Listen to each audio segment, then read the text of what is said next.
Ya, Buenas noches, gracias. doctor. Gracias. Vamos a iniciar entonces la clase de hoy día.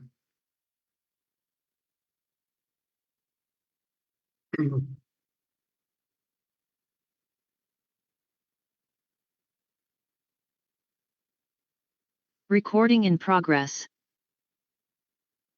Bien, buenas noches a todos. Vamos a iniciar la clase de hoy día que considero es una clase muy importante porque nos ha de permitir ver inicialmente lo que son los procesos que hoy en día están más en boga en la odontología.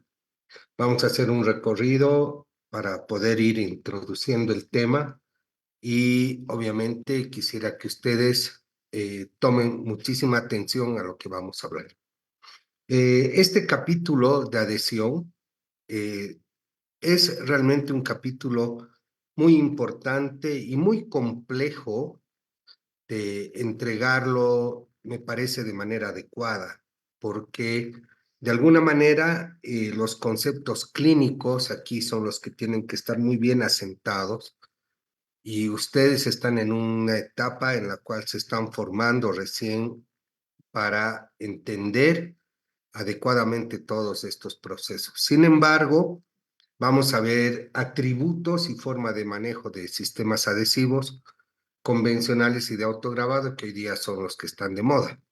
Todos estos sistemas adhesivos hemos ido conversándolos de a poquito en otras clases con otros materiales y hoy día vamos a entrar de lleno a lo que es la adhesión como tal en odontología.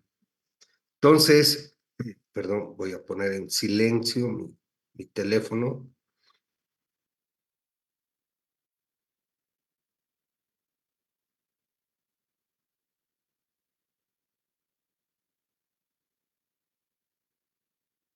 Entonces vamos a ir viendo sobre materiales adhesivos, como les decía.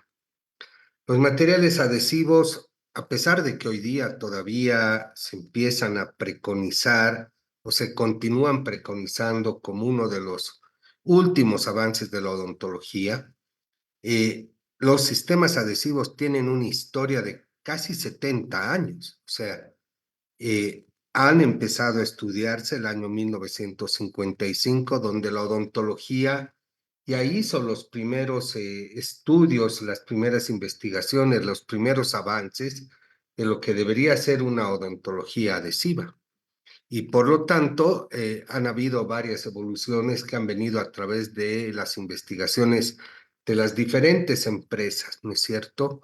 Vamos a ver un video en el cual van a poder ustedes ver algo de la evolución de los materiales dentales a través de la óptica de lo que era Ultradent en su momento, que es hoy día una de las empresas líderes en el mercado dental y que ha ido incorporando siempre varios avances en sistemas adhesivos, sistemas de grabado ácido, lámparas de luz halógena, etcétera.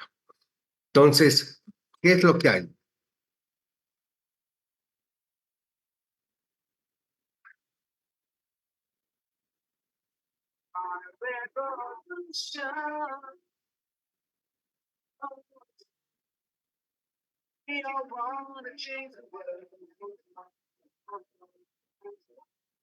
Tell me that it's evolution, well, you know, we all want to change the world. But when you talk about destruction, don't you know that you can count me out? All right. All right.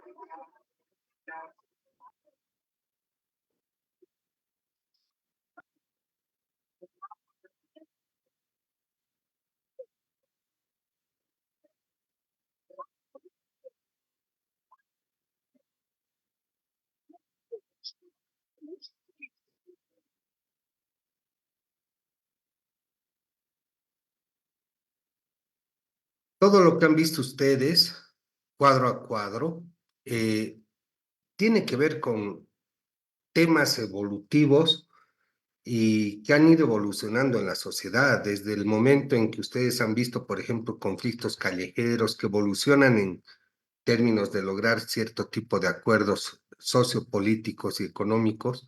También han ido viendo mezclado ahí varias cosas, por ejemplo, el cubo Rubik que aparece ahí, que hoy en día ha evolucionado en varias otras formas de cubos, los autos, etcétera, ¿no? Han visto varios elementos y lo que han visto ahí en la evolución de los materiales dentales es el mecanismo que hoy se tiene para poder comprobar los valores de la fuerza con la cual un dentista puede adherir.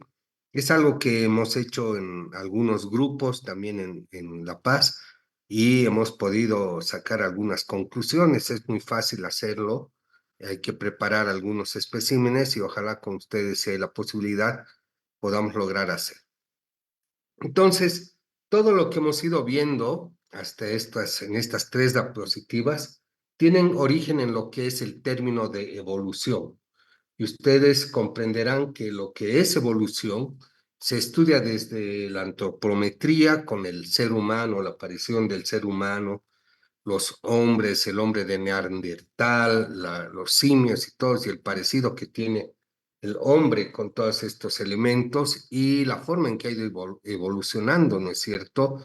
De andar con cuatro extremidades, a pararse, a evolucionar y obviamente a trabajar y después bueno, aquí un cuadro algo gracioso, evoluciona en ser un dentista, ¿sí?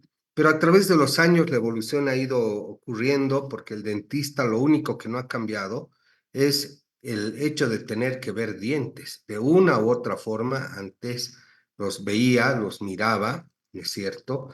El año 2020, por ejemplo, con la pandemia, tuvimos que prácticamente forrarnos y solo tener los ojos disponibles para ver y hacer lo que fuera necesario. Entonces, esa evolución ha llevado a que cada producto, cada material, cada persona puede evolucionar y mejorar y generar sus características propias, ¿no es cierto? Entonces, ha ido evolucionando y esta evolución también tiene que ver con el armamentario y el equipo. Ahí ustedes ven varios tipos de sillones que hoy día ya prácticamente ya no se utilizan, están en museos, pero así ha empezado la odontología a evolucionar. Primero, que siempre ha tenido un apoyacabezas para el paciente, antes era una silla que lo utilizaban también en las barberías. Después ha venido un sillón un poco ya más sofisticado para el momento, ¿no es cierto? Porque esto tenía movimiento, otros sillones ya con apoyabrazos. Y aquí pueden ver ustedes lo que eran los primeros tornos que eran a pedal, es decir, tenía que ver una persona pedaleando para que esto gire y por lo tanto ahí recién se podía cavitar. Aquí ya motores eléctricos, pero también el torno era a cuerda. Todavía se pueden ver algunos de estos equipos, me imagino, en alguna provincia, algo. Entonces venían equipos de esa naturaleza. Hoy en día ya son equipos tipo relax, hoy en día se hablan ya de sillones eh, especiales que tienen diferentes posiciones y básicamente el dentista ya mira todo y puede el paciente también ver a través de cámaras especiales, ver lo que hace el odontólogo y que le está atendiendo. Así que el asistente y él también presta atención a todo lo que hace el odontólogo a través de esta visión que se trabaja con microscopios. Así, la evolución pues ha ido siendo parte de todo este juego de la historia de la odontología y hemos precisamente evolucionado no solamente en tecnología, sino hemos evolucionado también en las formas de educar a los estudiantes para ver varias cosas. Y esta clase es parte del proceso evolutivo y de desarrollo, el que podamos ahorita estar conectados a través de la web y poder pasar una clase, ver imágenes y compartir información. Entonces, lo que es importante es que hoy en día, ya casi todo es tecnología y muchos estudiantes ya se forman no con pacientes, sino con maniquís y por lo tanto la tecnología tiene que ver la forma de convertir en esto en sensaciones que sean realistas para que el estudiante de odontología se vaya formando, ¿no es cierto? Pero la evolución ha ido avanzando a grandes pasos y hoy día tenemos gran cantidad de tratamientos que nos permiten hablar de una odontología bastante evolucionada, por ejemplo, las prótesis sobre implantes, la disyunción maxilar a través de dispositivos que hacen crecer el hueso y que se pueden colocar implantes y prótesis en un solo día, los brackets cerámicos que por medios adhesivos se pueden pegar, las carillas dentales que son un hit en la odontología hace ya tiempo, pero que hoy en día son más propagandizadas y todo el mundo quiere tener una carilla, sistemas en los que podemos sobreponer imágenes para, por ejemplo, hacer cirugías de mentón, ver dónde quedan los dientes, materiales restauradores que pueden rehabilitar una pieza dentaria a través de materiales que copian la naturaleza, el tratamiento de caries con ozono, o con tecnología láser, o la endodoncia, que hoy día es mecanizada, y esta endodoncia que hoy día nos permite además trabajar la tecnología, trabajar prácticamente dentro del diente. Entonces, podemos con un microscopio ver inclusive los conductos por dentro. Y así la microscopía, la microscopía, los estudios histológicos, la microscopía de barrido y todo, ha ido determinando los tipos de bacterias, ha ido determinando características del esmalte que hemos visto en la anterior clase, ha ido determinando la morfología o micromorfología de la dentina, del esmalte, de los cristales de hidroxiapatita, de los túbulos dentinarios. Ha ido en un avance tan grande que hoy día tenemos una visión diferente a la odontología de hace años, ¿no es cierto? Esa odontología de hace años que, por ejemplo, comienza con la utilización del oro como un material dúctil, maleable, y empiezan los primeros intentos ya en la época de los fenicios para hacer puentes sujetos con alambres de oro. Las orificaciones que hoy día ya básicamente no vemos, que se hace con oro cohesivo, etcétera, pero que han ido avanzando las tecnologías. Si ustedes prestan atención, por ejemplo, a este aviso de periódico, dice construcción de dentaduras artificiales y composturas de todas clases pertenecientes a la rama, empastes y orificaciones, curación de las enfermedades de la boca, extracción de muelas y raigones. O sea, todo con una terminología tan antigua, pero que hoy día se sigue entendiendo porque la gente todavía a un resto radicular le dice raigón, a la exodoncia le dicen extracción, ¿no es cierto? Y a las obturaciones empastes y orificaciones, porque se trabajaba mucho en oro, pero no ha pasado la forma de atender a los pacientes. Los pacientes terminan con problemas de caries, tienen que terminar con obturaciones, terminan con extracciones y tienen que terminar con prótesis fija o con prótesis totales, pero en realidad casi siempre nosotros vamos a ir haciendo restauraciones. En este caso, restauraciones con oro, que se llamaban orificaciones, que eran excelentes en su momento. Hoy en día las restauraciones con amalgama, que ya básicamente ni siquiera vamos a lograr enseñar un poco de esto, porque ya la amalgama ha sido prohibida en su uso y está fuera inclusive del alcance de los profesionales, ¿sí? Restauraciones con amalgama, entonces, que se pueden ver históricamente, pero que eran complejas de hacer, desde mi punto de vista, uno de los materiales de más alta duración en boca, el cual es un criterio absolutamente válido para seguir usando. Sin embargo, está prohibido el uso de mercurio en el ser humano hoy en día y obviamente se ha dejado de enseñar la amalgama, ¿no? Obviamente, si uno lograr hacer una amalgama de esta categoría con rebordes marginales, caras oclusales bien talladas, estampadas, toda la amalgama bien pulida, es un lujo de restauración. Y tenemos o llegamos a las restauraciones del color del diente, donde tengo restauraciones directas que se tienen que hacer con resinas y restauraciones indirectas que pueden ser cerámicas o pueden ser de resina. Indirecta quiere decir que el bloque que va a sustituir lo que le falta al diente está hecho fuera de la boca del paciente y nosotros lo tenemos que pegar por mecanismos adhesivos.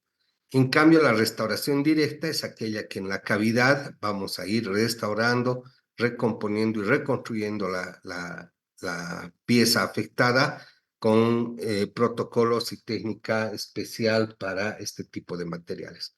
Entonces, hoy en día hablamos de restauraciones del color del diente y todas estas restauraciones del color del diente con materiales dentocoloreados, resinosos o cerámicos, responden a sistemas adhesivos, responden a un desarrollo de la ingeniería y de la química que nos permiten a nosotros entender las variables que hay. Por lo tanto, en la presentación comercial de sistemas adhesivos, hoy día podemos tener adhesivos en blister, es decir, que nos venden una gota de sistema adhesivo, y esto es para trabajar solamente en una cavidad.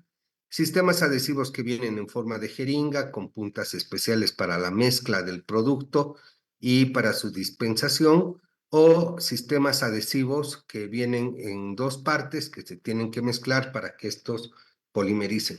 En realidad, tenemos un sinnúmero de sistemas adhesivos, cualquier cantidad de productos, así que hay que entender bien cuál es la diferencia entre cada uno de estos productos, dónde funciona mejor, cómo funciona mejor, pero en realidad para nosotros ese desarrollo y esa evolución es simplemente la evolución de una gota que la que nosotros utilizamos en nuestros pacientes. Así que vienen varias formas de uso de estos productos y vienen varias formas de presentación, cada uno siempre tratando de presentar su producto de manera que sea más atractivo para el profesional odontólogo y así pueda adquirir y comprar más. Entonces hay una pelea, hay una guerra comercial, una competencia comercial de tratar de ser el producto más solicitado cuando se trata de adhesivos. Entonces van a encontrar un montón.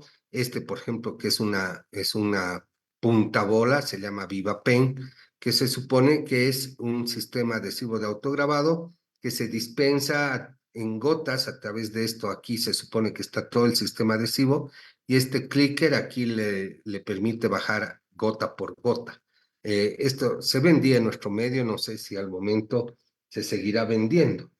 Y obviamente después de esto, en el desarrollo, porque hay que hablar sobre la química de estos productos, tendríamos que ver nosotros qué es lo que eh, podemos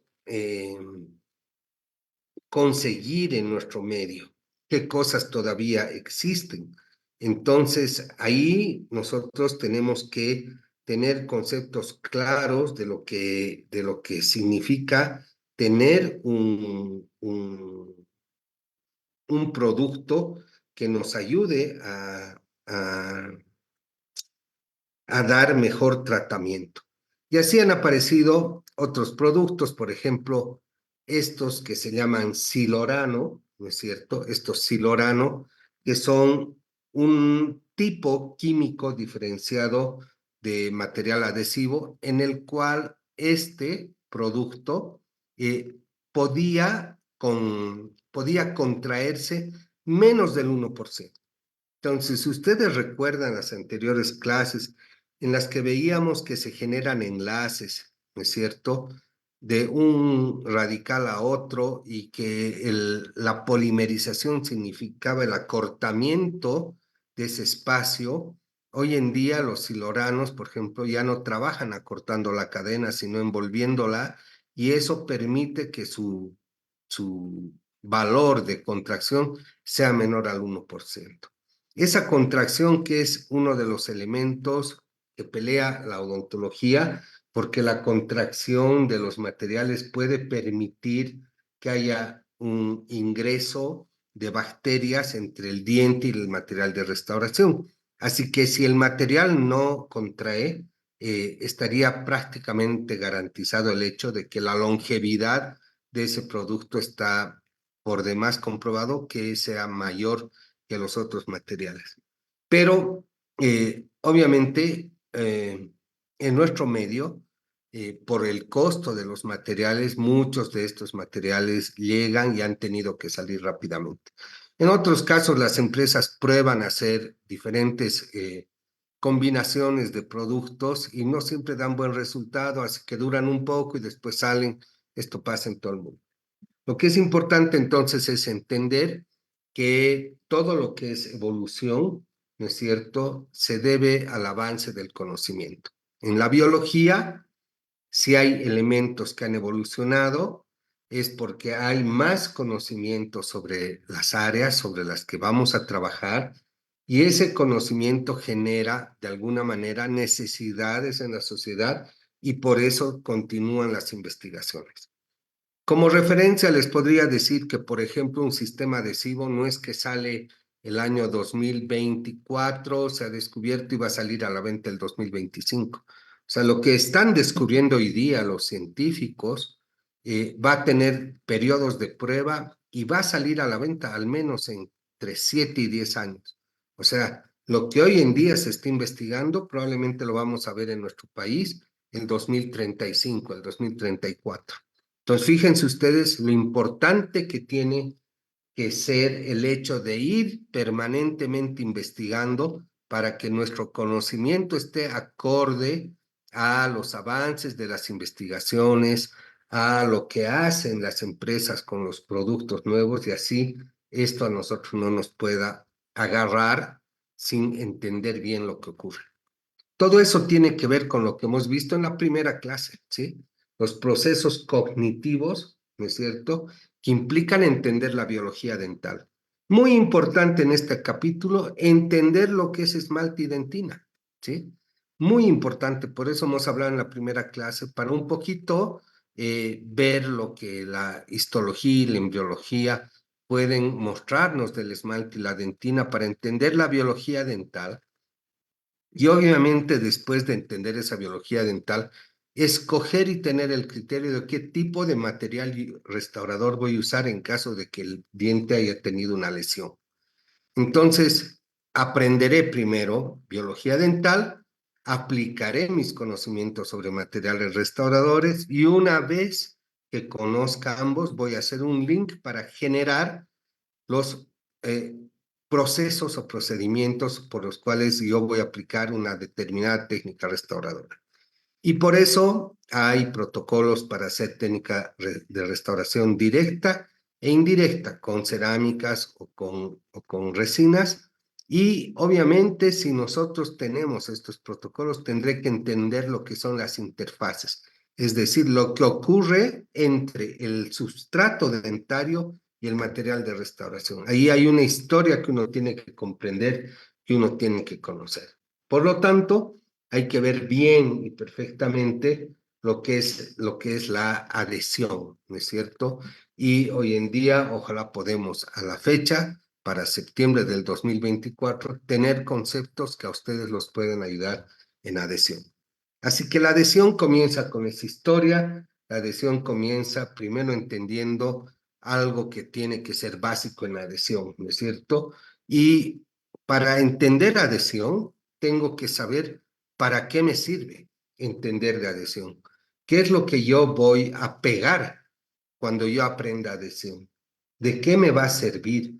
¿Cuánto tiempo dura esa adhesión? ¿Cuánto tiempo va a durar lo que yo pegue en el diente de mis pacientes?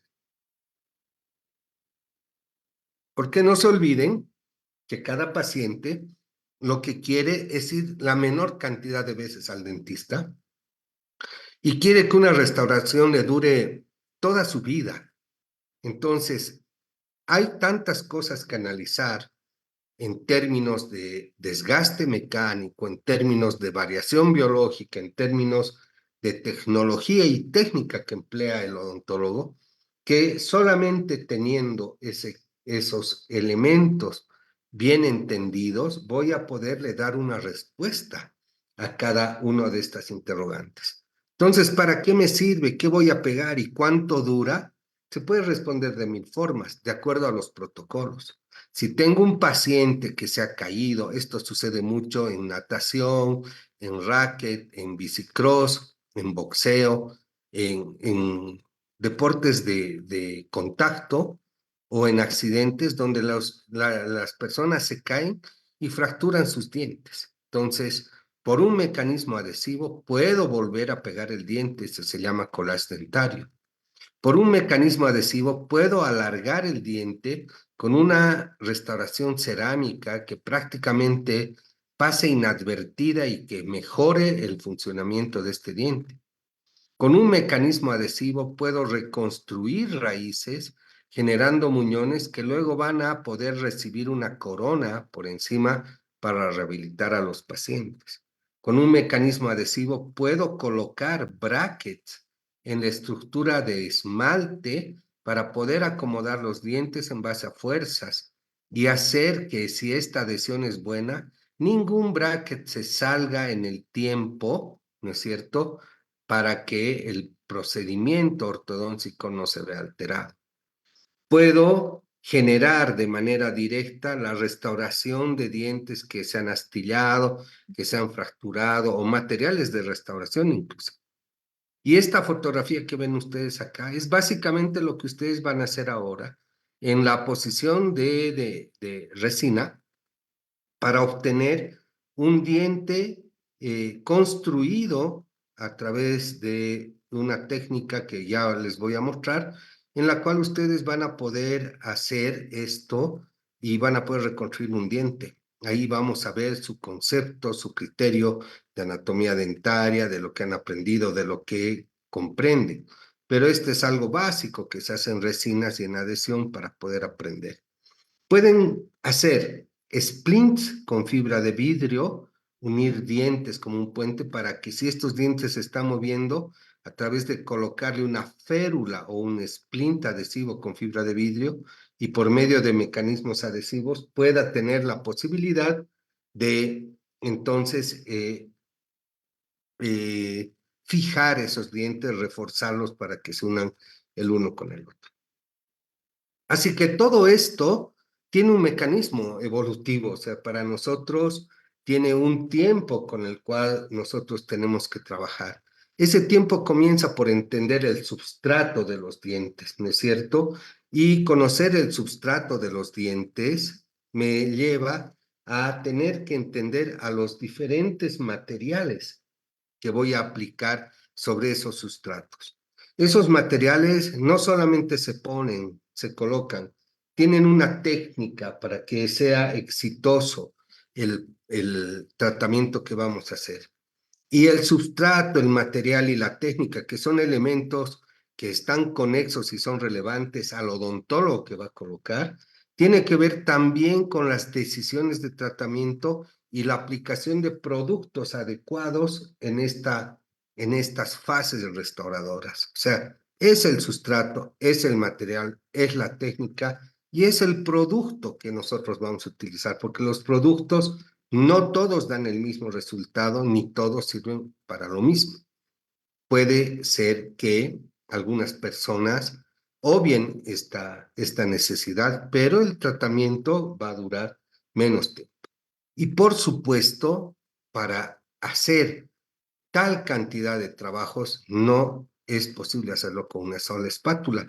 Tengo que tener instrumental especializado que voy a ir aprendiendo en el término de los años, del tiempo que pase, mientras voy evolucionando en mi formación de irme comprando diferente tipo de instrumental. Yo a varios les había aconsejado comprarse, por ejemplo, el set de espátulas, porque eso se van a comprar ahora y no lo van a volver a comprar en 10 años, por lo menos, si lo cuidan, a menos que aparezcan cosas nuevas y ustedes necesiten renovar ello.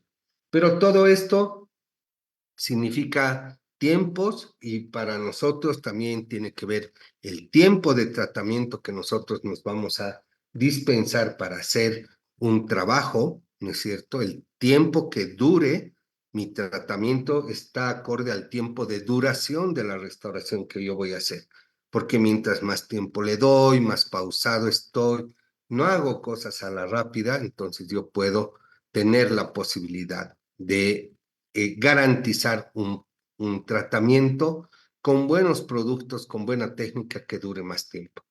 Y obviamente todo eso se llama o tiene un factor cinético, que es el factor K, que vamos a ver después también en polimerización de la resina. Ese factor cinético que significa controlar al material para que dure más tiempo, para que no se contraiga demasiado, etcétera. Puedo acomodar el factor K a varios tipos de criterios. Entonces, para nosotros hay un factor que lo he ido repitiendo también en varias clases. Es el factor C, ¿no es cierto? Ese factor C que implica que mientras más conocimiento tenga, ¿no es cierto? Voy a tener la posibilidad de generar un concepto, ¿sí? Y cuando genere un concepto con conocimiento, entonces voy a tener la posibilidad de construir un criterio. ¿Qué significa criterio? Criterio significa la posibilidad de tomar decisiones sobre lo que voy a hacer con un paciente, sobre el material que voy a utilizar, sobre los elementos que me interesan comprender y demostrar para que esté garantizado lo que yo haya decidido hacer. Eso solo se hace con criterio. No es una receta de cocina que tengamos que ir aplicando cada vez que vamos a ir a hacer un tratamiento. Entonces, cuando hablamos de concepto, tenemos que tener un concepto, ¿sí? De lo que es adhesión como mecanismo, de lo que es adhesión como concepto. Y el concepto es que es una atracción molecular o atómica que se da entre dos superficies que se tocan, causada por la fuerza de atracción entre las moléculas o átomos de dos materiales. Es una atracción molecular, entonces. Tiene que haber una atracción molecular para entender lo que es la adhesión. Entonces, estamos hablando de que la adhesión con la atracción molecular es algo muy específico, es algo muy pequeñito, ¿no es cierto? Que tiene una fuerza entre substrato y materiales, porque hay una fuerza de atracción entre sus moléculas, entre dos materiales. Cuando estos dos materiales son de la misma naturaleza, se llama cohesión. Pero cuando los materiales son de naturaleza distinta, como la resina con el diente o la resina con la cerámica o la cerámica con el diente, eso se llama adhesión. Entonces, ese concepto es importante tenerlo para poder definir lo que es adhesión. Y adhesión entonces se define como la unión íntima que ocurre entre dos superficies de diferente naturaleza química gracias a fuerzas interfaciales. Entonces, cuando hablo de fuerzas interfaciales, estoy hablando de que una parte del diente como sustrato se va a unir íntimamente a la parte del material de restauración. Y entre ellos dos tiene que existir algo que permita que estas dos partes se unan, porque son de diferente naturaleza química, ¿no es cierto? Y el momento que se unan van a formar interfaces. Y por eso dice aquí que la adhesión ocurre entre dos superficies que se unen gracias a fuerzas interfaciales. Esas fuerzas interfaciales que pueden ser de dos tipos, ¿sí? Las primeras son químicas o electrostáticas y las segundas son fuerzas mecánicas, ¿sí? Entonces, las mecánicas pueden ser de efecto geométrico o reológico, ¿no? Y aquí no se consideran adhesivas, sino más bien que se consideran de traba mecánica, de retención mecánica. Por ejemplo, si voy a preparar una amalgama, una cavidad por una amalgama, haré que la base sea más amplia que la superficie, que lo que esté en oclusal, de tal manera que lo que entra ahí se quede trabado por mecánica, ¿no es cierto? Haya una traba mecánica. Entonces, cuando hablamos de traba mecánica, estamos hablando de ese efecto geométrico, de lo que entra en una zona y no puede salir porque hay ahí una condición mecánica que impide que el material se desaloje. Pero ahí no hay adhesión, ¿sí? La adhesión se da en elementos o en fuerzas que presentan valencias primarias, enlace iónico, covalente o enlace metálico, o secundarias como fuerzas de Van der Waals, London, puentes de hidrógeno. Entonces, todas estas fuerzas interfaciales que se generan a través de este tipo de valencias primarias o secundarias, ¿no es cierto?, se deben considerar adhesivas. Entonces, esto hemos visto ya en varios materiales dentales y por eso tiene tanta importancia dentro de nuestra profesión, especialmente cuando hay adhesión por enlaces covalentes, porque este enlace es particular de la química del carbono, la cual es característica en los polímeros que estamos estudiando ahora, o sea, materiales resinosos. Por lo tanto, debo entender que la adhesión puede ser de varios tipos, ¿no es cierto? Y voy a tener una adhesión química, donde voy a tener enlaces primarios que se van a unir entre sí, ¿no es cierto? Por atracción y polaridad. Voy a tener un tipo de adhesión física, donde voy a tener enlaces secundarios que también llegan y logran unirse por diferentes fuerzas, o sea, enlaces primarios y enlaces secundarios. En cambio, el tipo de adhesión que es más mecánica ya no se denomina adhesión, sino se denomina retención mecánica. Es decir, en dos superficies que han sido trabajadas, la retención mecánica se da por la forma de la superficie donde se va a trabajar. Entonces aquí queda trabado el uno con el otro.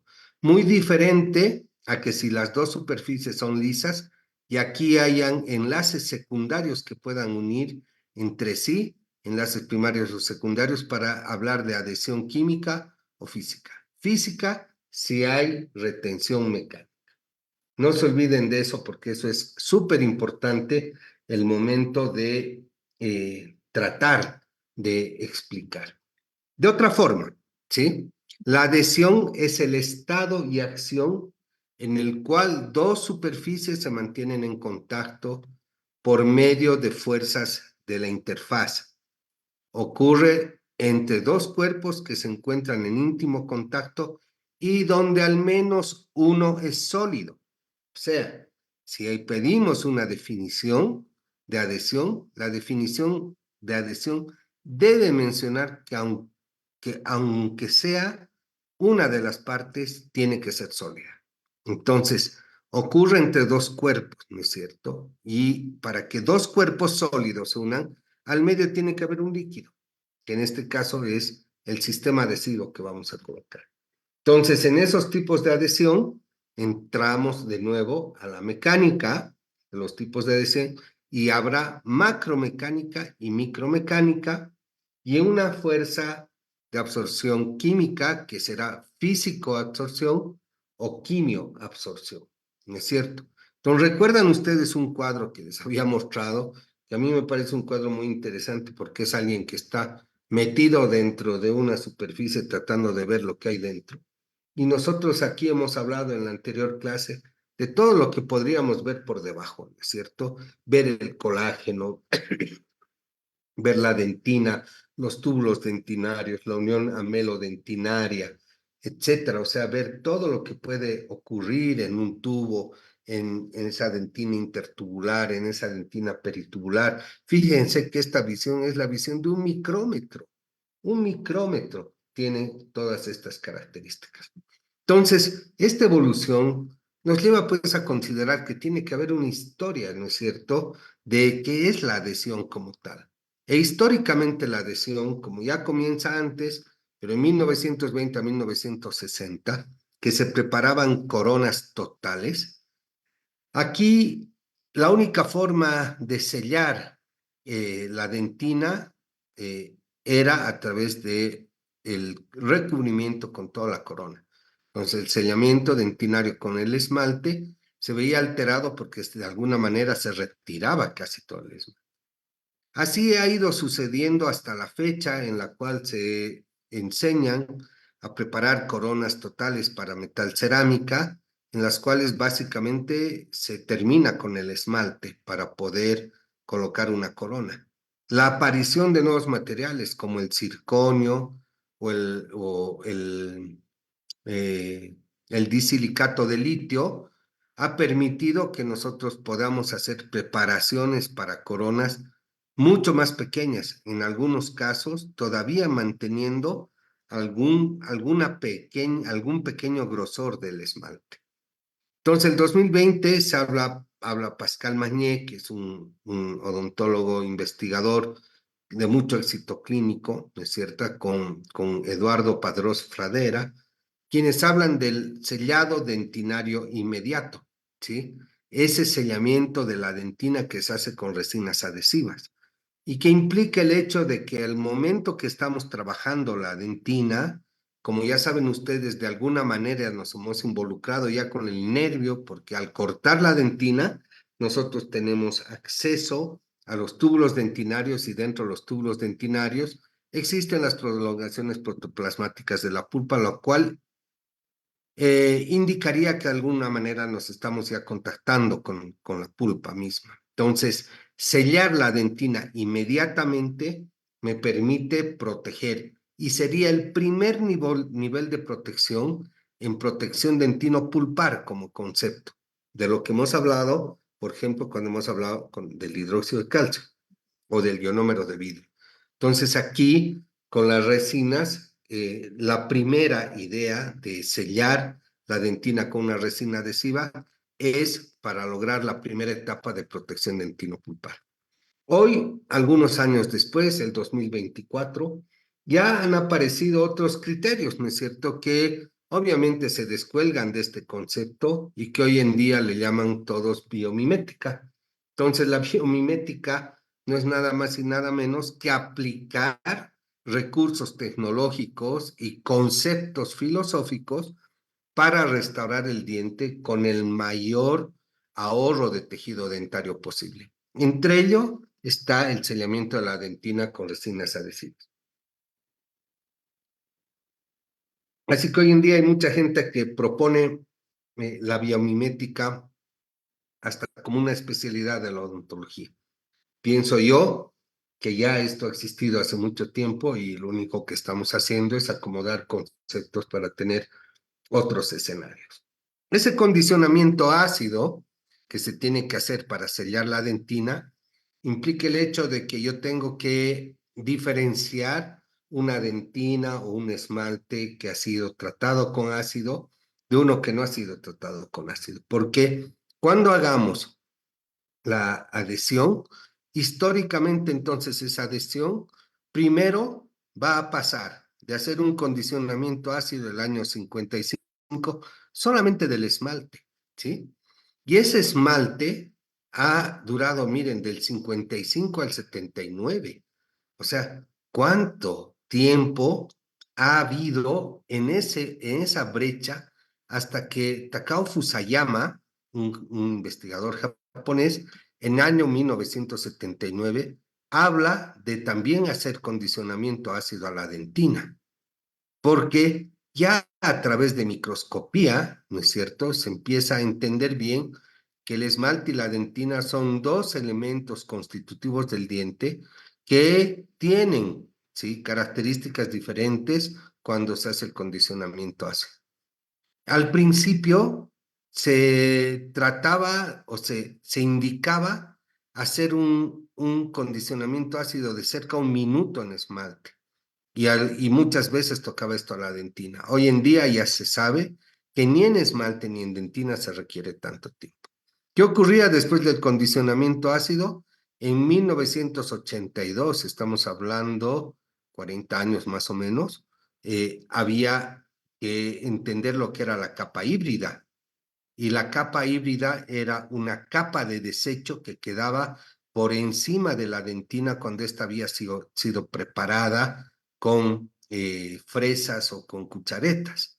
Entonces, para lograr adhesión, en 1982 indicaban que la capa híbrida debería ser removida o debería ser modificada. Y ahí empiezan a hablarse de dos nuevos sistemas de tratamiento ácido del esmalte, una para inhibir, una para limpiar la capa híbrida y otra para modificarla. Ahí entra John Kanka el año 1991 y empieza a aplicar la técnica húmeda, porque hasta aquí todo el mundo pensaba que la dentina y el esmalte tenían que estar recontrasecos y empieza a demostrarse lo contrario, o sea, técnica húmeda aparece el 91 con John Canca, ¿sí? Luego aparecen el año 92 sistemas autoacondicionantes, es decir, que ya habían sistemas adhesivos, ¿no es cierto?, que tenían el grabado ácido incorporado y por eso eran autocondicionantes. Entonces, esto ha sido posible únicamente a través de entender bien lo que era el esmalte y la dentina. Entonces, un esmalte con una capa híbrida, adamantina aquí, y un esmalte después de ser grabado eran absolutamente imágenes diferentes, ¿sí? El barro dentinario que se formaba acá encima, ¿no es cierto?, quedaba limpio después de haber hecho el acondicionamiento azul y por eso el año 82 ya se lograba una capa híbrida, o sea, se lograba entrar dentro de estos conductos y esa capa híbrida que es la que en realidad es la responsable del sistema adhesivo. Para eso debería haber humedad en la zona. Entonces, así ha ido evolucionando la adhesión y obviamente de allí para adelante nosotros ya nos debiéramos preguntar cuánto debemos saber del diente. ¿Y cuánto debo saber del diente? En realidad es algo que no tiene respuesta. Será mucho, será poco. En realidad a todo el mundo le funciona un sistema adhesivo, bien o mal, le va a funcionar un sistema adhesivo. Por eso es que yo insisto mucho en que los estudiantes repasen, lean y aprendan bien el término de saber las características, ¿no es cierto?, de los substratos que van a trabajar, no solamente su composición o en cuánto se dividen de volumen orgánico, inorgánico y cuánto de agua tienen, porque esto es parte del condicionamiento, sino las características de composición, saber exactamente qué es lo que tienen, cómo funcionan todos estos elementos, para eso hay que entender la histología, ¿no es cierto? Y por lo menos a través de la unión de todas estas cosas, entender del comportamiento mecánico de estos tejidos. Eso me va a dar el criterio de qué cosas tengo que saber yo, cuánto tengo que aprender, ¿no es cierto?, para entender cómo se hace la adhesión hacia el diente natural. Entonces, ahí hemos visto ya en la anterior clase lo que era el esmalte, ¿no es cierto? Y al ver el esmalte, hemos ido entendiendo la importancia. Espero que por lo menos para ustedes haya sido un estímulo el tratar de estudiar un poquito más sobre el esmalte, ¿no es cierto? Porque hoy día, para que yo me pueda pegar al esmalte, ¿sí? En odontología requerimos algunas condiciones. Para lograr una excelente adhesión, necesitamos una superficie adherente, o sea, donde me voy a pegar, que tenga energía superficial alta y tratar de tener un adhesivo de baja tensión superficial. Entonces, esto se va a lograr con un tratamiento de superficie y esto se va a lograr con la composición del sistema adhesivo y de los vehículos que estos pueden llevar, ¿no es cierto? Entonces, tengo que analizar lo que es el sustrato adherente, o sea, dónde me voy a pegar. Tengo que saber cómo se limpia mejor este sustrato, ¿no es cierto? Y si este sustrato se tiene que limpiar por medio de un tratamiento ácido, ¿sí? Tengo que saber las técnicas de acondicionamiento de estos sustratos, ¿sí? Porque eso se va a basar únicamente en las características del sustrato. Entonces, si es esmalte, si es dentina, las características del sustrato son las que determinan mi técnica para grabar el esmalte, mi técnica para acondicionar la dentina. Entonces, ahí tendré que entender bien yo el tipo de ácido que voy a necesitar, ¿no es cierto? El tiempo de grabado y el patrón de grabado ácido que voy a obtener. Hay tres patrones de acuerdo al tiempo de acción del ácido sobre la estructura dental. Entonces voy a tener tipo 1, tipo 2, tipo 3, que vamos a ver también luego. Si voy a secar las superficies y voy a eliminar los solventes de los sistemas adhesivos, tengo que entender los aspectos químicos de los sistemas adhesivos. tengo que entender todo lo que ocurre con un sistema adhesivo. Entonces aquí, entre líneas, ustedes pueden leer que hay que saber del ácido, hay que saber del adhesivo, hay que saber de las técnicas y hay que saber de los substratos en todos los sentidos, ¿sí? Lo cual también me lleva a que debo entender que si voy a aplicar un material resinoso, voy a tener contracción de polimerización, ¿sí? Y que esa contracción de polimerización tiene condicionantes para trabajarse. Entonces, ello me va a generar un estrés y una velocidad de polimerización, lo que se va a traducir, ¿sí? En resultados científicos que me muestren el módulo de elasticidad del material, ¿no es cierto? Que en algún momento, para que yo tenga certeza de que voy a trabajar, el criterio es que el módulo de elasticidad sea parecido al del sustrato en el cual voy a trabajar. Y ahí empieza pues el hecho de tener que controlar una lámpara de luz. La intensidad de luz de nuestra unidad de fotopolimerización es extremadamente importante en sistemas adhesivos y restauración de dientes. Entonces yo a varios les había explicado que la petición de que ustedes tengan una lámpara es para entender estas situaciones, ¿no es cierto? Las lámparas de bajo costo que uno puede adquirir son para entrenamiento, son para entrenamiento.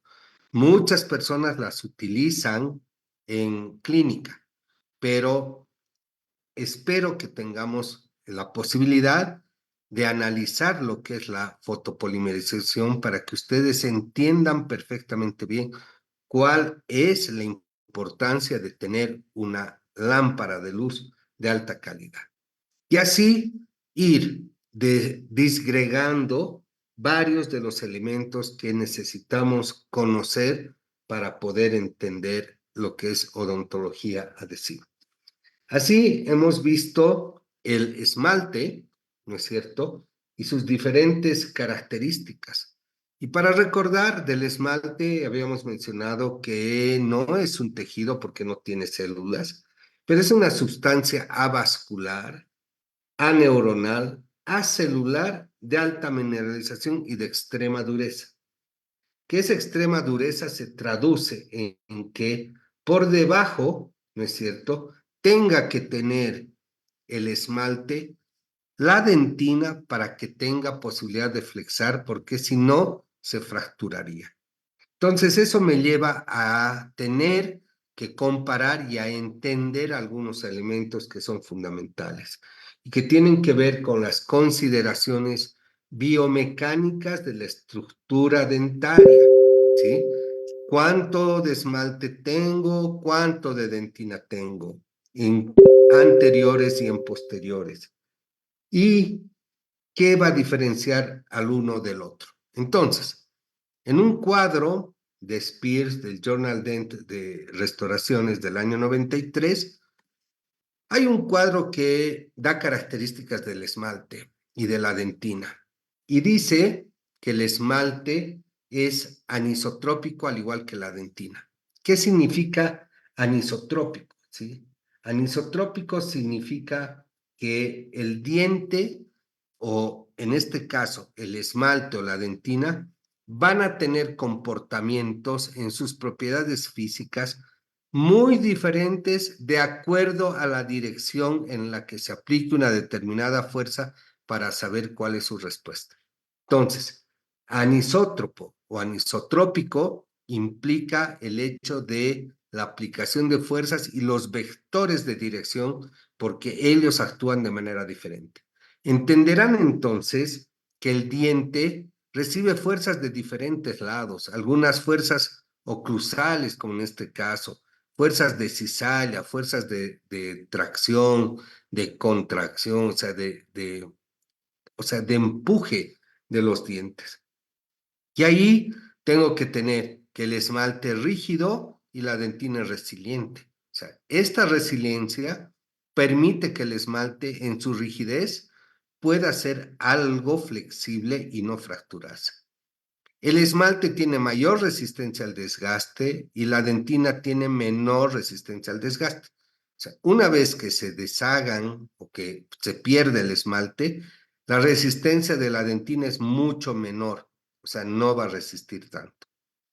Quiere decir que el esmalte es 5 veces más duro que la dentina, pero que la dentina es 4 veces más tenaz que el esmalte.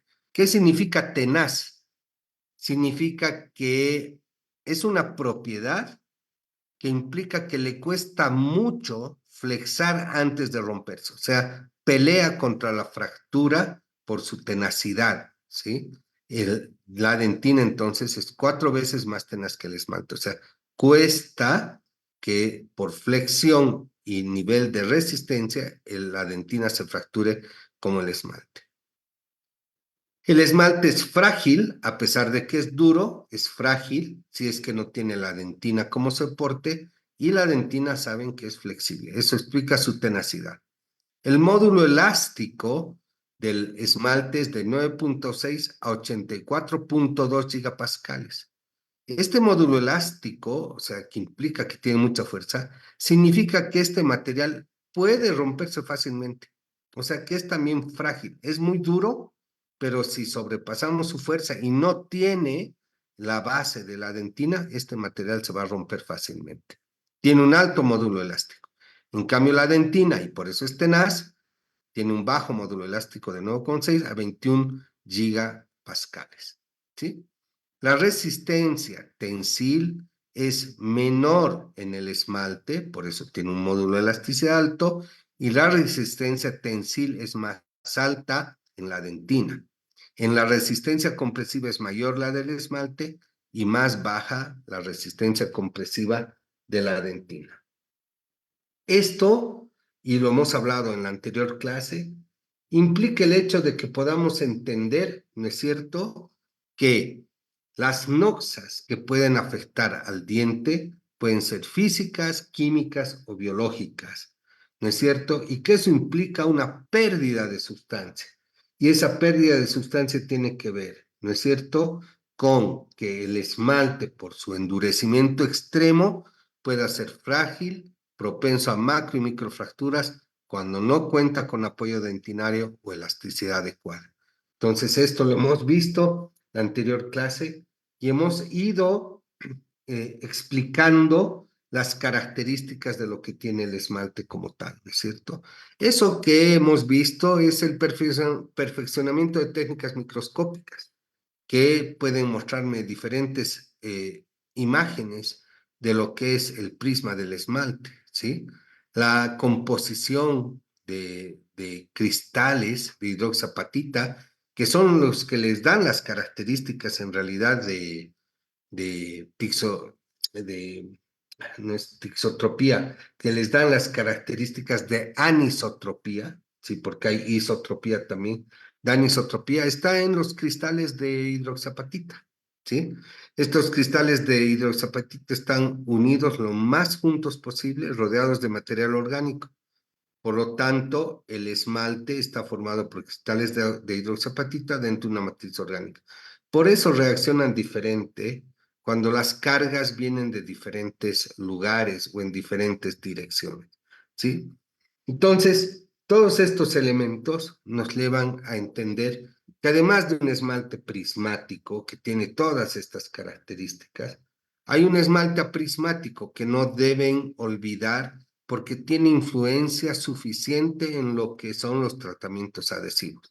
Entonces, el esmalte prismático es un material adamantino carente de prismas, está normalmente en la superficie externa del esmalte prismático, puede llegar a tener un espesor de 30 micrómetros, es parte del 100% de los dientes primarios.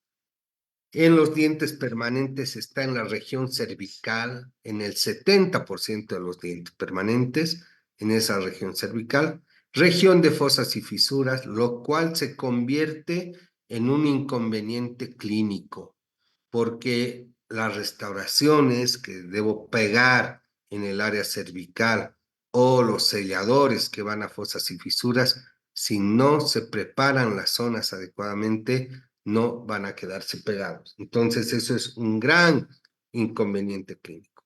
Lo otro que hemos visto es la dentina y hemos visto características de la dentina de acuerdo a lo que es el paso de algunos elementos o sustancias a través de la dentina, porque esta tiene túbulos que conectan directamente. ¿Qué pueden pasar? Pueden pasar bacterias, pueden pasar elementos químicos propios de los materiales de restauración. Y como hemos dicho que la dentina es un tejido vivo, que cuando está vivo es un tejido muy dinámico que se defiende, entonces empieza a defender básicamente de la agresión química o biológica a través de bacterias de lo que está fuera del diente. Entonces, la dentina, cuando nosotros empecemos a trabajarla, tiene que tener características respecto a la óptica del material, ¿no es cierto? Entonces, vamos a hacer nosotros la posición de material tratando de imitar el crecimiento embriológico de la dentina en sus lóbulos, ¿no? ¿Cuántos lóbulos puede tener? Unos dicen 3, otros son 4. Puede tener más lóbulos también, eso depende mucho de las características del diente que vamos a trabajar. Entonces, esto lo vamos a ver luego y vamos a ver exactamente qué es lo que pasa. Habíamos hablado de la dentina, de la importancia de entender qué es lo que ocurre en diferentes profundidades, en diferentes niveles de las lesiones, ¿no es cierto? Porque hemos dicho que en la superficie hay menor cantidad de túbulos dentinarios abiertos y en la parte más cercana a la pulpa, esos túbulos dentinarios son más tupidos, o sea, más próximos uno del otro y por lo tanto existen en mayor cantidad. Habíamos dicho que existe una dentina intertubular, la que está entre los tubos, y una dentina peritubular, que es la que rodea al tubo, ¿no? Entonces, esta es una dentina intertubular y esta es una dentina peritubular. O sea, esto está fuera del túbulo y la peritubular está dentro del túbulo, ¿sí? Estos son descubrimientos de Van Merwijk el año 2002. Entonces, imagínense la importancia que tiene entender todos estos elementos. Eso ha permitido que tengamos posibilidad de discriminar a los diferentes tipos de dentina. Y hay una dentina que está afectada, una dentina esclerótica y una dentina normal, como ustedes pueden ver en las imágenes del lado izquierdo de sus pantallas. Hay una dentina afectada que tiene caries, que tiene detritus, restos biológicos, tiene bacterias. Y hay una dentina afectada, ¿no es cierto? Que básicamente hoy en día muchos preconizan no eliminarla, sino tratar de pegarnos con materiales acá, porque ya esta dentina afectada se supone que no tiene bacterias y que puede recibir sistemas adhesivos. La dentina infectada es la que tiene caries activa y la dentina afectada es la que la rodea a esa dentina. Entonces puedo retirar la dentina. Por debajo, si está muy cerca la pulpa, donde ustedes saben que hay la formación de capas odontoblásticas, se va a defender esta dentina generando una dentina reparadora o esclerótica con gran aposición de mineral, lo que permite que la dentina luego se encuentre sellada. Es decir, que exista posición por dentro y que esa posición puede tener algún grado de sello. Pero no se olviden que la dentina por dentro tiene líquido, tiene un gran contenido de líquido que está llenando los túbulos dentinarios y esos túbulos dentinarios en medio de todo este líquido tienen obviamente las fibrillas de Toms, que son las prolongaciones que conectan al nervio tal, a la pulpa dentaria. Entonces, la estructuración de una capa híbrida aquí para poder entender bien el funcionamiento de la dentina tiene que ver también con el manejo de este líquido dentinario que está naturalmente acá. Hay muchísimas cosas muy importantes. Todo ello nos lleva el hecho de entender básicamente lo que es la dentina, el esmalte y la dentina, me lleva a entender cuáles son los elementos que vamos a requerir controlar y entender bien para lograr una adhesión. Entonces, ¿qué más necesito saber para entender lo que es adhesión? Primero, ¿sí? Los principios para una buena adhesión tienen que ver con el substrato, ¿sí? Entonces, el substrato tiene que estar limpio. El sustrato tiene que estar limpio. Recuerden que el sustrato que hemos visto puede tener barro dentinario, puede tener bacterias, placa bacteriana, etc. El sustrato que tiene que estar limpio genera las condiciones del sustrato. O sea, yo tengo que tener un sustrato con el barro dentinario modificado, con el barro dentinario eliminado, con el esmalte tratado para obtener algún tipo de grabado ácido, ¿sí? Eso me va a permitir elevar, ¿sí?, la capacidad de humectar ese sustrato. Si es en el esmalte, va a haber muy buena aceptación a la baja tensión molecular, baja tensión superficial que puede existir al momento de colocar un sistema adhesivo. Es decir, que el sistema adhesivo se va a pegar a toda la estructura tratada. Eso significa que tiene buena humectancia. Ya al lograr una buena humectancia voy a tener íntima adaptación, que lo que quiere decir esto es que el sistema adhesivo entre en realidad en toda la superficie de esmalte o dentina que ha sido tratada, ¿sí? Ello o esa íntima adaptación va a generar la unión adhesiva, esa unión adhesiva que se traduce en traba micromecánica y en una adhesión física y química específicas en la estructura de esmalte o dentina del diente. Es unión adhesiva que en el diente, en la dentina, se llama, se llama capa híbrida, ¿sí? Esa capa híbrida se forma acá cuando existe polimerización y eso se denomina como un buen curado. O sea, buen curado se refiere a que la luz que uno incorpora sobre el substrato que está bañado, que está donde se ha aplicado el sistema adhesivo, va a generar, ¿sí?, que aquí dentro entre la resina y se endurezca el momento que le apliquemos la luz. Ese buen curado, si es que está esto bien unido, va a generar una capa híbrida que es muy difícil de desprender y en realidad es la responsable del sistema de adhesión y de su durabilidad, ¿sí? Entonces, para repasar, dentro de la práctica de la odontología, para lograr una excelente adhesión, requiere una superficie adherente con energía superficial alta y un adhesivo de baja tensión superficial. Lo que sumado a un manejo adecuado de la contracción, del estrés y la velocidad de polimerización, sumado al criterio y al conocimiento del módulo de elasticidad del material de restauración, la intensidad de luz de nuestra unidad de fotopolimerización, que va a evitar que si todo esto es controlado y se logra íntima adaptación y buena polimerización, ello nos va a evitar la percolación marginal o la filtración marginal.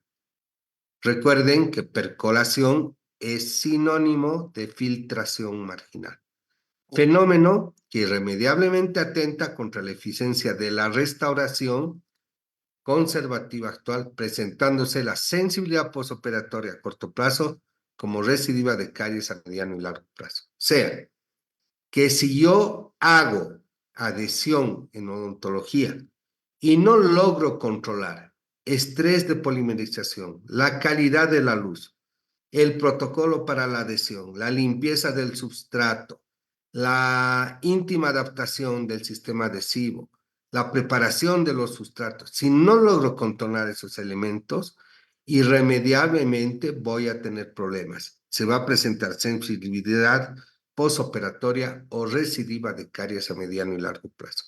Aquí existen indicaciones, teorías que respaldan el de por qué se podría presentar la sensibilidad postoperatoria y todo tiene que ver con mecanismos físicos, químicos y mecánicos que se producen en la dentina para que eso se produzca. Entonces, entendiendo todo esto, ¿qué es lo que sugerimos que ustedes deban aprender? ¿Es cierto? ¿Qué debes aprender tú para entender bien lo que son protocolos de trabajo. Debes aprender la composición de los diferentes productos. Esa composición que te va a permitir entender bien los protocolos de trabajo, porque en función de la composición vas a tener protocolos de trabajo que debes aplicar para poder hacer restauraciones de dientes. Entonces ahí vas a tener varios procedimientos restauradores que tienes que aplicar en función de los materiales que tú tengas, ¿sí? Esos procedimientos restauradores tienen que ver al principio, ¿no es cierto?, con las características y el pensamiento de lo que es la preparación y desinfección de la cavidad. O sea, cómo voy a preparar la cavidad y cómo después la voy a desinfectar.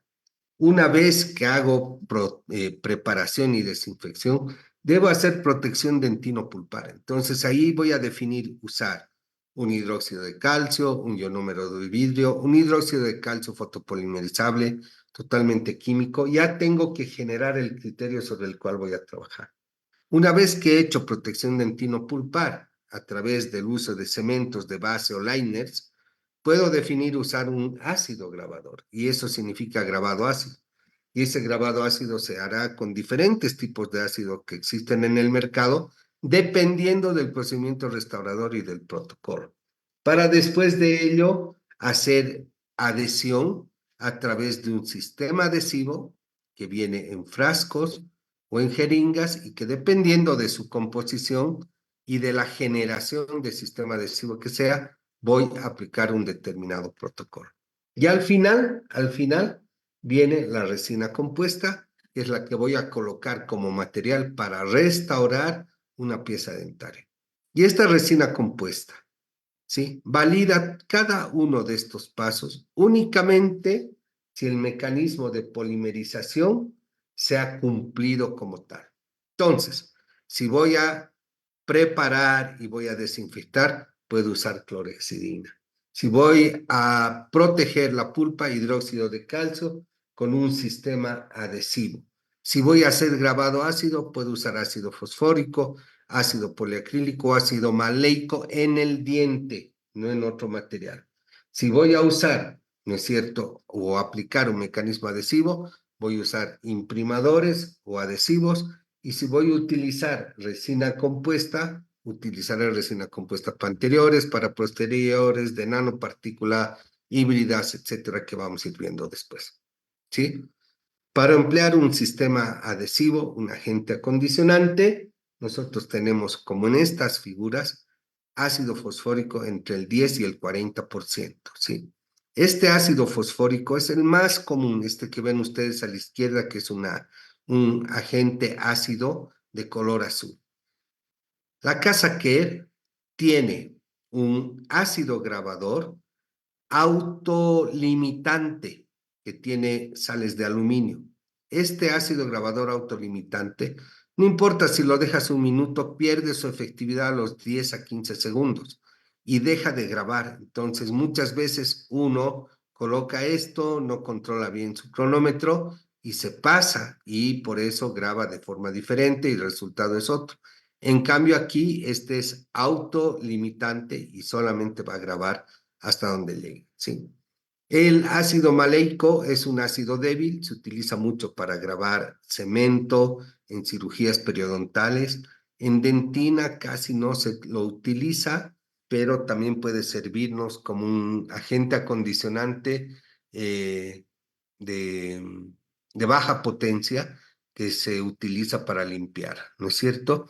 Y el ácido hidrofluorídrico, que viene del 5 al 10%, que sirve para hacer grabado ácido o acondicionamiento ácido en materiales cerámicos, porque ahora podemos pegar al diente una cerámica, un vidrio, ¿no es cierto? Todos estos ácidos están espesados con sílica o polímeros solubles para que se puedan lavar adecuadamente. El grabado entonces autolimitante, como habíamos mencionado, que es bien importante comprender y entender, ¿no es cierto? El grabado autolimitante me da 1,9 micrómetros, ¿no es cierto?, de profundidad de grabado, o sea que no va a grabar más profundamente. Luego vamos a entender la importancia de esta distancia, de esta capacidad de grabado que puedo ubicar. Entonces, el grabado autolimitante me da 1,9 centímetros y tenemos tres marcas en nuestro medio. El Ultra Edge, el Uni Edge y el Blue Mix. Cada uno da diferentes tiempos de grabado ácido y diferentes profundidades en micrones de acuerdo a la cantidad de tiempo que uno lo deja. Hasta 90 segundos el Ultra Edge es el que llega más profundamente, el Uni Edge y el Lumix, ¿no es cierto? Que son los que se pueden trabajar y se pueden analizar. ¿Qué hace el acondicionamiento ácido? Limpia la superficie, remueve el smert layer, que es la capa de barro dentinario, barro adamantino, aumenta la rugosidad superficial y aumenta la energía de superficie, ¿sí? El acondicionamiento ácido en dentina remueve la capa de barro dentinario, desmineraliza la dentina, expone fibras colágenas y genera la apertura de los túbulos dentinarios. Entonces, fíjense que a pesar de que en el esmalte y la dentina ambos tienen que limpiar la superficie y mejorar la energía de superficie, la energía superficial, en la dentina genera otro tipo también de elementos como la exposición de fibras colágenas y la apertura de túbulos dentinarios, ¿no es cierto? Entonces, aquí, ¿qué es lo importante? Es que el acondicionamiento ácido me va a permitir aumentar la energía de superficie. Ese aumento de la energía de superficie que logra que el sistema adhesivo se quede más pegado, que haya un íntimo contacto, mejora la infiltración de los monómeros, porque tiene que existir un proceso de infiltración de los monómeros dentro de la dentina.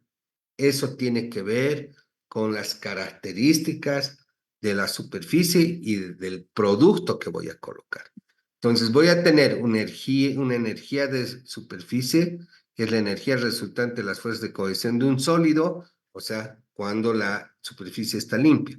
Va a haber tensión superficial, que es el resultado de la fuerza cohesiva molecular que corresponde a la resistencia de la película superficial de un líquido. O sea, está en directamente concebida la tensión superficial también con el líquido que va a correr sobre la superficie.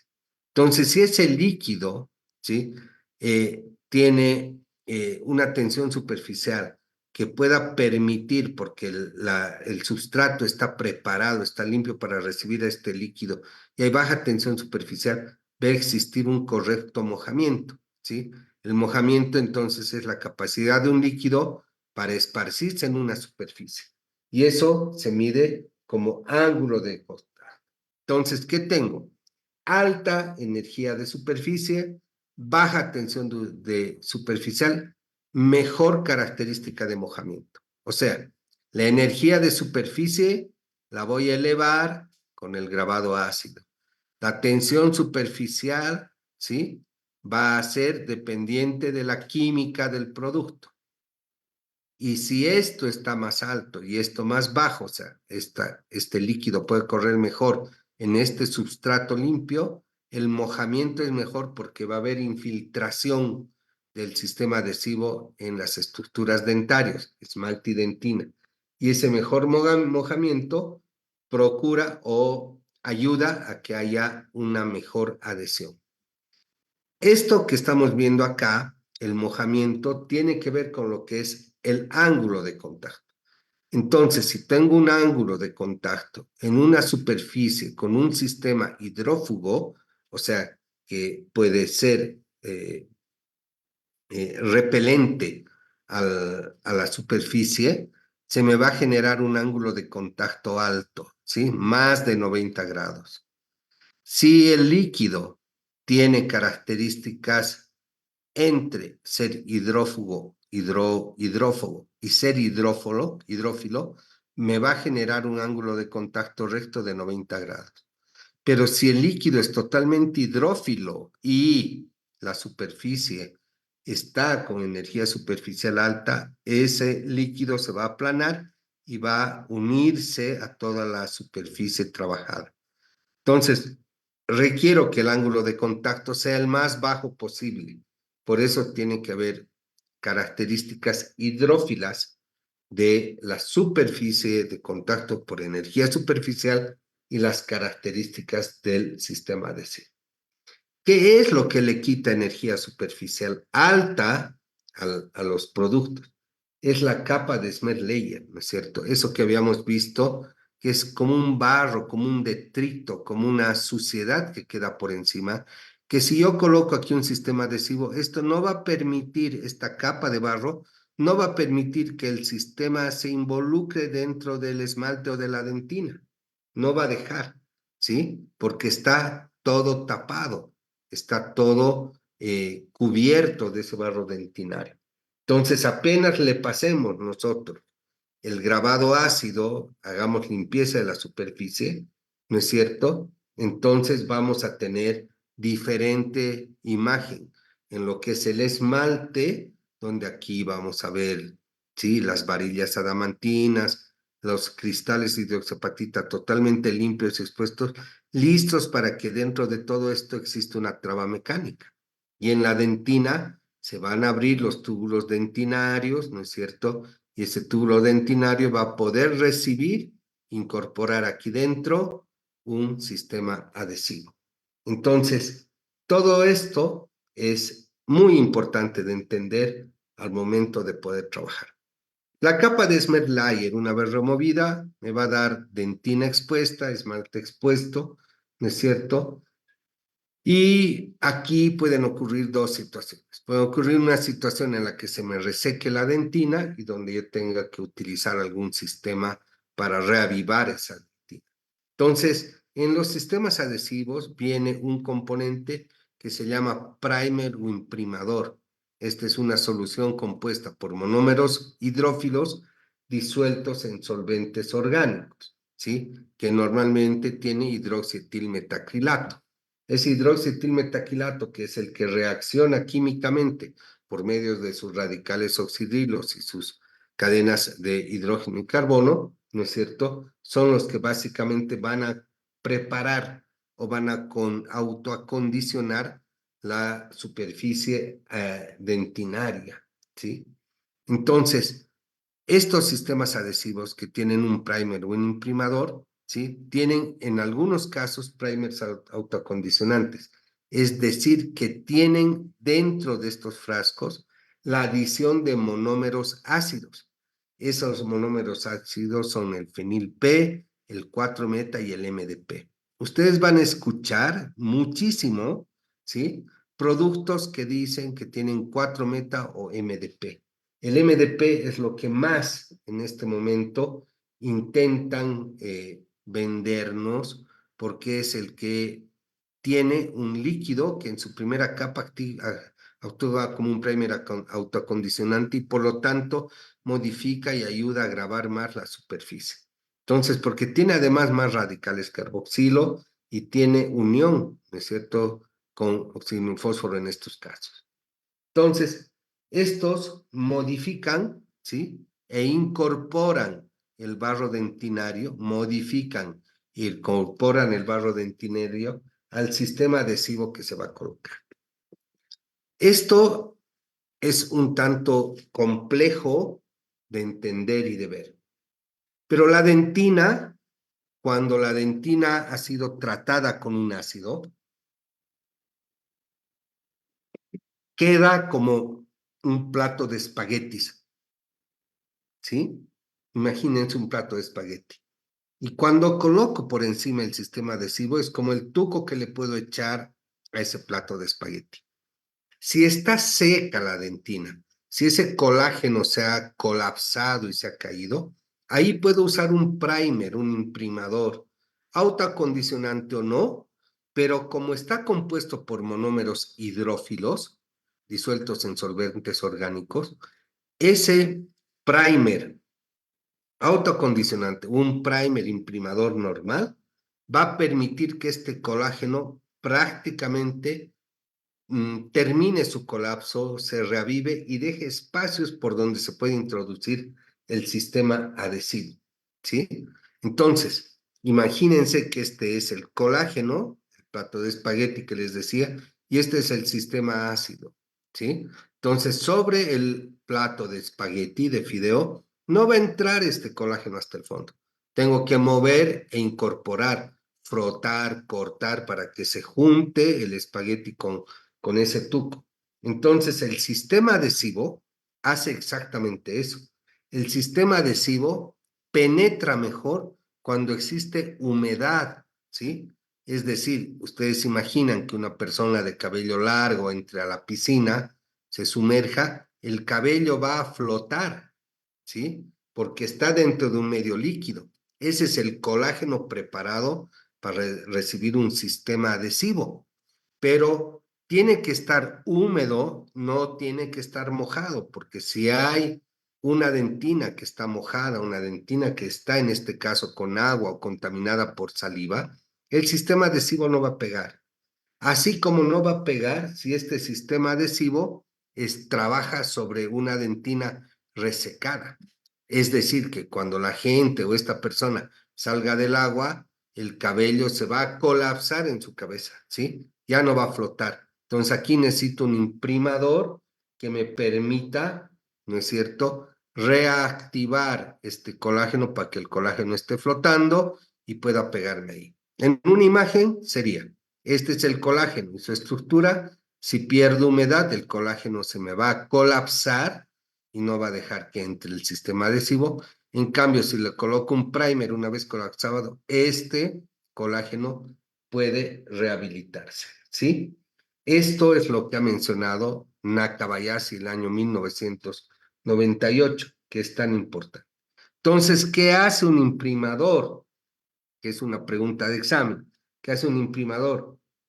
Impide el colapso de las fibras colágenas y preparan a la dentina para recibir el sistema adhesivo. Quiere decir entonces que esto simplemente se coloca en la dentina, no en el esmalte, ¿sí? El imprimador se coloca en la dentina, no el esmalte. Ayuda a impedir el colágeno, a impedir el colapso del colágeno, de las fibras colágenas, ¿sí? Recuerden esta fotografía de una persona flotando y cuando se colapsa el sistema adhesivo. Entonces, en un diagrama veríamos, ¿sí? La dentina después del grabado ácido y después de que se ha secado. Monómero hidrofílico que puede infiltrar la malla de colágeno y la malla de colágeno totalmente infiltrada. Entonces, ¿qué va a ocurrir aquí? Que la dentina después de que se haya grabado con ácido tiene que tener humedad para que este sistema adhesivo como monómero hidrofílico entre y haga un mix con esto que queda del líquido dentinario y que esta malla de colágeno totalmente infiltrada pueda tener la cantidad suficiente de resina como para formar esa capa híbrida que es la que cuando se polimeriza esto se endurezca y esta trama de colágeno quede como un elemento de resistencia dentro de esa dentina. Entonces, la dentina, ¿sí? Con la capa híbrida y el sistema de imprimación y de adhesivo que se coloca dentro, va a ser un complejo artificial entre lo que es la resina y el componente orgánico del diente. Entonces, un complejo terapéutico artificial entre resina adhesiva y la estructura colágena del diente. Por eso es que los sistemas adhesivos tienen o deben tener diferente sistema o tipo de solvente, ¿sí? Craig, el año 2004, ha mencionado 3 elementos que pueden ser solventes de los sistemas adhesivos. Uno, la acetona, ¿no es cierto?, cuya ventaja es que si coloco un sistema adhesivo cuyo solvente sea acetona, se va a secar rápidamente porque esto hace que se evapore. La acetona se evapora rápidamente, pero eso se convierte en una desventaja porque como hay evaporación rápida, necesito colocar una nueva capa de sistema adhesivo, ¿sí? Y poner varias capas. Pero no se olviden que estos materiales son sensibles a la humedad de la dentina y por lo tanto repelen el uno al otro, ¿sí? El etanol y el agua ¿sí? Son menos sensibles a la humedad de la dentina, especialmente el etanol, pero como desventaja es que requiere un tiempo extra de secado. Sin embargo, hoy día la mayoría de los sistemas adhesivos tienen como solvente el etanol y el agua y buscan que por medio de la incorporación activa de estos materiales adhesivos, ¿no es cierto?, se coloquen una, dos o tres capas y se tengan que polimerizar todas juntas para ver. Esa es la técnica de aplicación de los sistemas adhesivos que vamos a ver luego. El agua que venía en ciertos productos como el Syntac Sprint, por ejemplo, se evapora lentamente. Este no es sensible a la humedad de la dentina porque esta agua es compatible con el líquido dentinario, ¿no es cierto? Sin embargo, nos da un tiempo largo de secado y puede interferir con el adhesivo si no ha sido totalmente removida o evaporada el agua del solvente. O sea, en resumen, necesitamos etanol con agua como solventes porque el tiempo extra de secado es importante, porque es menos sensible a la humedad de la dentina y porque el etanol hace que esta agua se pueda evaporar de alguna manera más rápido y permite la incorporación de varias capas sucesivas, ¿sí? Entonces, los sistemas adhesivos tienen que responder a una combinación, a una composición o combinación de monómeros. En este caso, monómeros hidrófobos, monómeros hidrófilos y fotoiniciadores, como el hidroxitilmetacrilato, el bisfenol glicidilmetacrilato, el trietilenglicol-dimetacrilato y el dimetacrilato de uretano. O sea, EMA, PISGMA, TEGDMA, UTMA, ¿sí? Que son los elementos que me van a ayudar a tener o las moléculas que componen al sistema adhesivo. El bis-GMA es la molécula más clásica de las resinas compuestas y los sistemas adhesivos. Es una molécula grande que reticula, que tiene radicales carboxilo en sus áreas terminales extremas, ¿cierto? El tegma también, y por eso ambos dos se pueden pegar a las estructuras dentinarias. Entonces, ¿qué pasa con estos? ¿No es cierto? Primero, que al ser un material resinoso, el sistema adhesivo, ¿sí? El sistema adhesivo va a penetrar los túbulos dentinarios, ¿sí? El sistema adhesivo, impregnando el colágeno por el primer, estabiliza las fibras colágenas. Por lo tanto, fíjense ustedes que el sistema adhesivo, que es un material resinoso, va a penetrar los túbulos dentinarios, pero ese colágeno tiene que estar impregnado por primer, o sea, en la dentina, y esto tiene que estabilizar las fibras colágenas. Entonces, cuando hay imprimación, puedo después colocar un sistema adhesivo y eso se llama adhesión. La penetración de la resina a esos túbulos dentinarios. Entonces, pueden ver ustedes en la fotografía una resina compuesta, un sistema adhesivo y la penetración dentro de la dentina de ese sistema adhesivo. Igual acá, resina compuesta, el adhesivo que está entrando dentro y forma estos elementos que se llaman tags resinosos una vez que esos tags han sido ya fotopolimerizados, ¿sí? Un dato importante es que existen monómeros lineales, ¿no es cierto?, en las resinas compuestas que en este momento son una combinación de diferentes tipos de monómeros como los que ya hemos mencionado.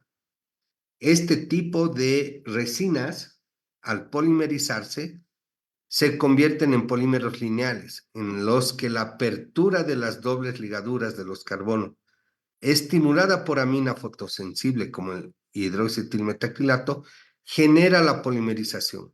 Sin embargo, esta reacción da como resultado un acortamiento de la cadena polimérica. Esto se traduce en el volumen de la masa y da como resultado una contracción volumétrica que se conoce como contracción de polimerización. Este fenómeno lo hemos visto ya en las siliconas, ¿sí? La contracción de polimerización y cómo los polímeros lineales, los lineales, son los que generan mayor nivel de contracción. Entonces, habíamos visto nosotros dos sistemas, ¿no es cierto? El de condensación y el de adición. El de condensación, polímeros lineales, y el de adición, polímeros en masa. O sea, que se van adicionando unos a otros y que generaban la menor contracción de polimerización. Aquí, como estas resinas tienen polímeros lineales, todas estas unidas, va a haber un nivel de contracción de polimerización.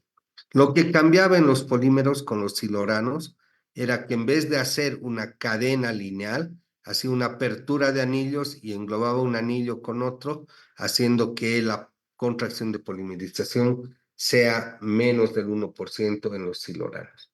Ese era un dato interesante, ¿no es cierto? Entonces, ¿qué es lo que busca hacer el odontólogo? Lo que busca hacer es minimizar la contracción de polimerización, ¿sí? ¿Por qué?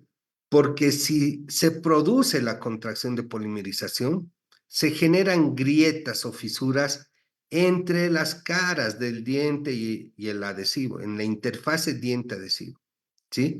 O entre la interfase adhesivo-material de restauración.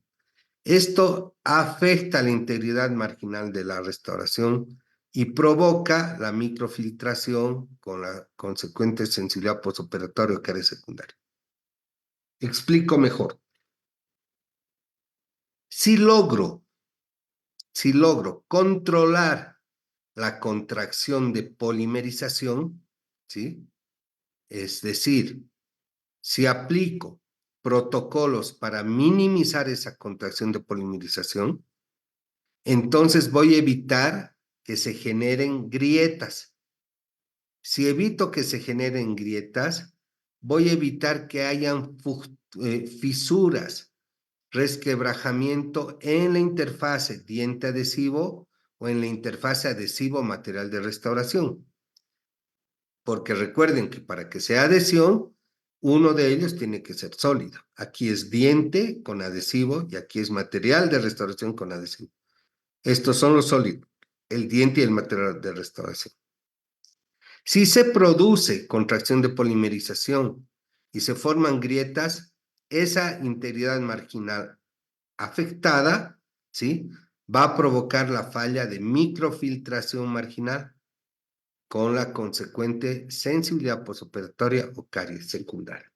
Entonces, eso es lo que ocurre, ¿no es cierto?, cuando estoy poniendo un sistema adhesivo. Entonces, ¿cómo voy a intentar minimizar la contracción de polimerización? Es a través de entender las técnicas de obturación estratificada, o sea, colocar el material capa por capa. Considerar el factor C que van a llevar ustedes en operatoria y es el factor de configuración de la cavidad, donde tengo que colocar el primer incremento de resina. Las técnicas de adhesión, que por el momento son 6 técnicas de adhesión para lograr controlar la contracción de polimerización y las técnicas de polimerización con los diferentes tipos de luz halógena o luz LED que en este momento tenemos. Básicamente hoy en día casi el 100% de dentistas usan luz LED. Hace unos 15 años o 20 años atrás, el dentista tenía arco plasma, luz LED, luz halógena y ultravioleta. Entonces, no hubieron buenos resultados con otras técnicas y hoy día con la luz LED se puede hacer prácticamente de todo. Entonces, ¿qué es lo que ocurre cuando controlo, ¿sí? Por técnica de obturación o cuando no controlo bien la microfiltración marginal, se va a producir fracturas o microfracturas de esmalte. Separación del material de restauración con el sistema, con la parte sólida. Entonces aquí hay microfiltración. Si la contracción de polimerización se hace colocando un sistema resinoso en bloque, esa contracción de polimerización va a ser siempre hacia el centro y por lo tanto en varias áreas de la cavidad esto se va a desprender, ¿no es cierto? Y la retención micromecánica que tiene que existir aquí con esos tags resinosos, ¿se acuerdan ustedes que les he mostrado unos tags resinosos que son como dedos que entran dentro de la dentina y que forman parte de la capa híbrida que se va formando aquí para retener el material de restauración, ¿sí? Entonces va a fracasar. Entonces, esos tags resinosos que generan, porque son como dentinario, forma, pero la acción de polimerización queda de manera diferente. Acá está pegada a la estrella y el no significa ha fallado la rica y que eso puede hacer filtración marginal y además posoperatorio.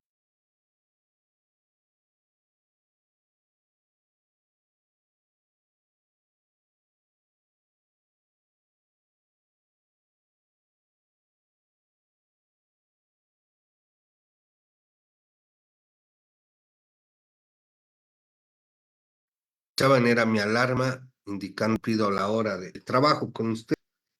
Agradezco por su continuar en la próxima con más teoría de esto que, y ojalá si algún libro pueden leer clasificación de los sistemas adhesivos, que es lo que vamos a ver en la próxima clase, clasificación de sistemas adhesivos para terminar toda adhesión, que es realmente un capítulo muy grande y que es bien difícil tratar de condensarlo en tan poco tiempo. Así que la próxima clase vamos a ver diferentes clasificaciones de sistemas adhesivos, diferentes tipos de monómeros funcionales, lo que ha sido la adhesión de primera, segunda, tercera, cuarta generación, etcétera, y lo que hay hoy día como materiales, ¿sí? Y para ver qué es lo que más les interesa a ustedes es entender qué es lo que se hace hoy en día en adhesión y estar al tanto de ello. Entonces, vamos a llegar a los adhesivos de última generación, los de séptima, octava generación ahora, y las indicaciones para trabajar con estos sistemas adhesivos, así como hacer técnicas de adhesión para lograr entender y terminar bien el sistema, ¿sí? Eso es lo que puedo darles hoy día. Espero que la clase les haya servido y una vez más les agradezco por estar en esta clase. Son poquitos hoy día, pero bueno, así es este tema. Si hay alguna pregunta,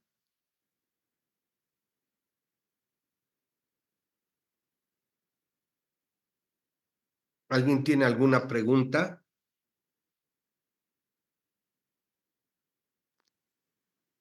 No, doctor. Nada. Quiere decir que no han entendido. Bueno, de todas maneras, gracias y nos vemos el día jueves en clases. Muchas gracias, doctora. Buenas noches. Buenas noches a todos. Buenas noches, doctor. Buenas noches, doctor. Recording stopped.